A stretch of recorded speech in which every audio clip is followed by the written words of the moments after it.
Bismillahirrahmanirrahim. Assalamualaikum warahmatullahi wabarakatuh.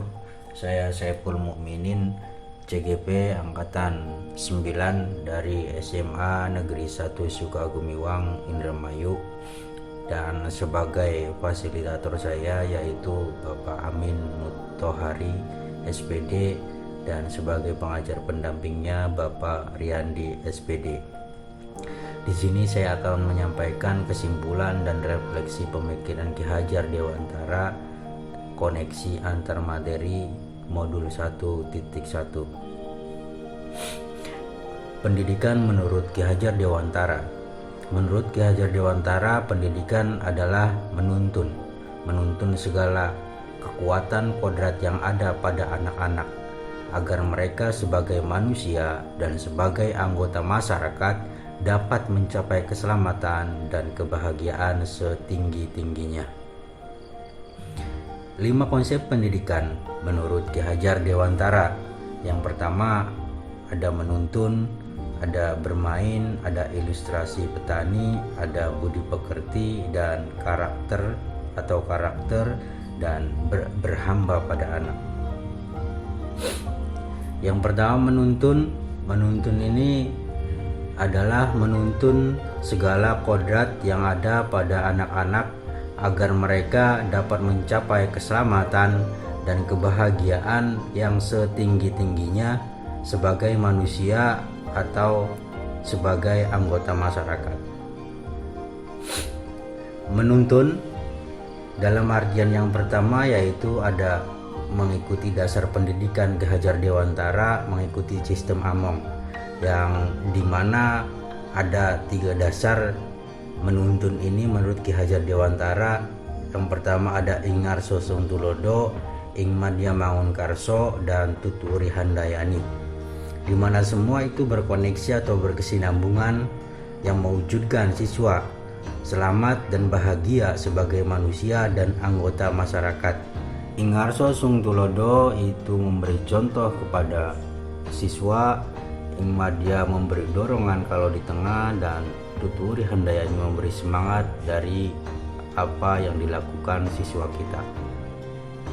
Kemudian ada kodrat alam dan kodrat zaman, di mana kodrat alam adalah kondisi anak sejak lahir yang dipengaruhi kultur dan budaya dan lingkungan tempat anak berada. Kodrat alam berkaitan dengan sifat dan bentuk lingkungan di mana anak berada. Sedangkan kodrat zaman adalah perubahan dari waktu ke waktu. Guru harus membekali keterampilan kepada siswa sesuai zamannya agar mereka bisa hidup dan berkarya. Penekanannya pada keterampilan abad 21 ini. Kemudian ada budi pekerti, di mana budi pekerti ini adalah kesadaran, perbuatan, atau perilaku seseorang berkaitan erat dengan karakter manusia.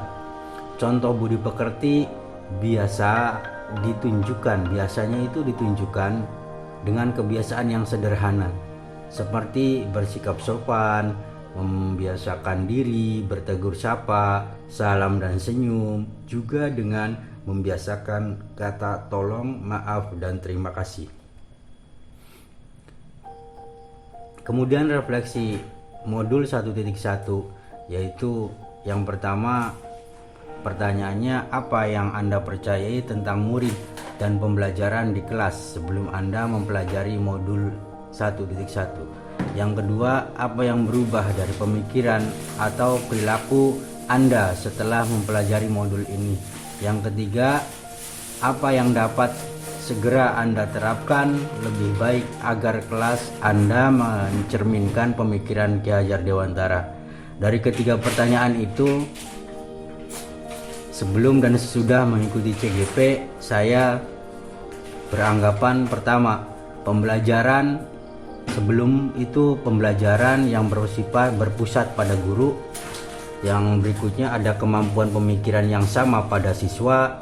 Yang ketiga, kesuksesan pembelajaran ketika siswa sudah menuntaskan KKM dalam pembelajaran. Dan yang terakhir, siswa pasif ketika pembelajaran. Dan sesudah mengikuti CGP, hasilnya pembelajaran yang bersikap pada siswa, karena guru bukan satu-satunya sumber pembelajaran. Kemudian dari yang kedua, menuntun kreativitas siswa sesuai dengan minat dan bakatnya. Dan dari pertanyaan yang ketiga, dari jawaban yang ketiga itu, kesuksesan pembelajaran ketika siswa sudah bisa mengembangkan minat dan bakatnya untuk siap diimplementasikan terhadap masyarakat. Dan yang terakhir, mengintegritaskan pembelajaran dalam permainan. Berikutnya, perbaikan diri dari pemikiran dan perilaku. Setelah mempelajari modul, saya akan merubah pemikiran saya yang dulunya seperti yang disebutkan. Yang pertama itu, saya harus harus memperbanyak sumber pembelajaran yang membuat guru bukan satu-satunya sumber pembelajaran. Yang kedua, pembelajaran yang menghargai karakteristik siswa. Yang ketiga, pembelajaran yang berpusat pada siswa atau menghamba pada anak. Yang keempat, jadikan siswa kita menjadi manusia yang seutuhnya sesuai kodrat, yang merdeka atau mandiri dan berkreasi atau bermain. Kemudian yang terakhir itu, setiap siswa itu berbeda-beda sesuai dengan karakteristiknya masing-masing. Kemudian dalam perubahan perilaku saya, yang pertama yaitu menggali bakat, minat dan kemampuan dan keterampilan siswa.